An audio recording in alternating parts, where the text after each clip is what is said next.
Hey guys, this is Ashwin here. In this video, we are going to solve the problem permuting two arrays. There are two n element arrays of integers a and b.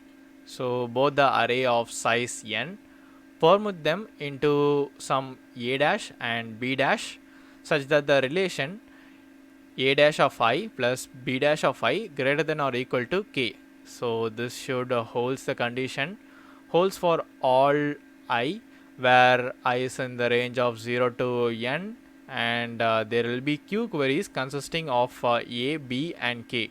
For each query, return yes if some permutation a dash b dash satisfying the relation exists. Otherwise, return no.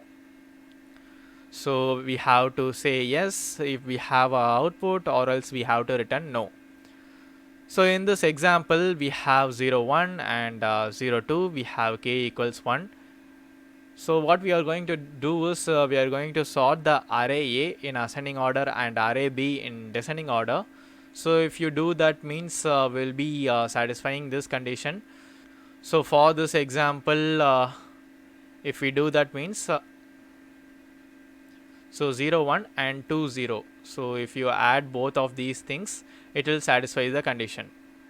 Let's see some other examples. Before that, let's check the constraints. So queries is 10 and the length of the arrays are 1000. So if you consider all of them means it will be around 10 to the power of 4. So I think we can able to solve this, but we are going to solve this in n log n because of the sorting operation. We are going to do that.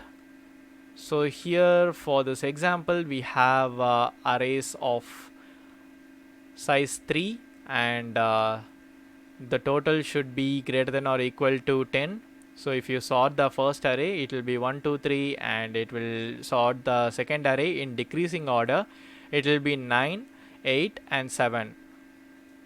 So if you add all those things means the array will look like this. So if you add all the total are 10, so it will be greater than or equal to k.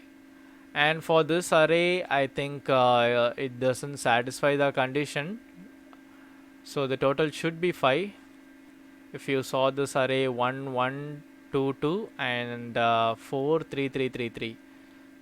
I think for 1 and 3 it will be less than 5, so it doesn't satisfy the condition, so we will return no. I think the logic will be straightforward. We just do it in like few lines. Let's do it now.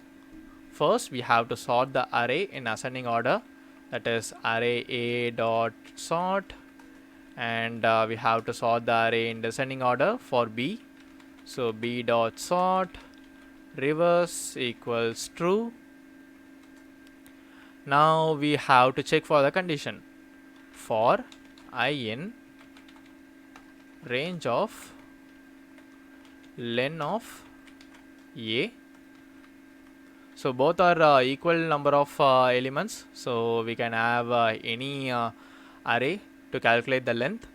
Now we have to check if A of I plus B of I less than k. So if doesn't satisfy the condition means we will return no. So if it traversed all the elements and none of the conditions satisfies this means we will return yes. So return yes. So I'm just checking the opposite case in the for loop. So if any one of them satisfies this one means that is less than k means we will return no.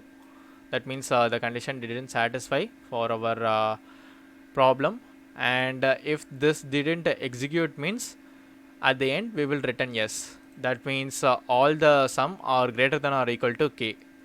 So that's how we need to interpret. Let's run the code.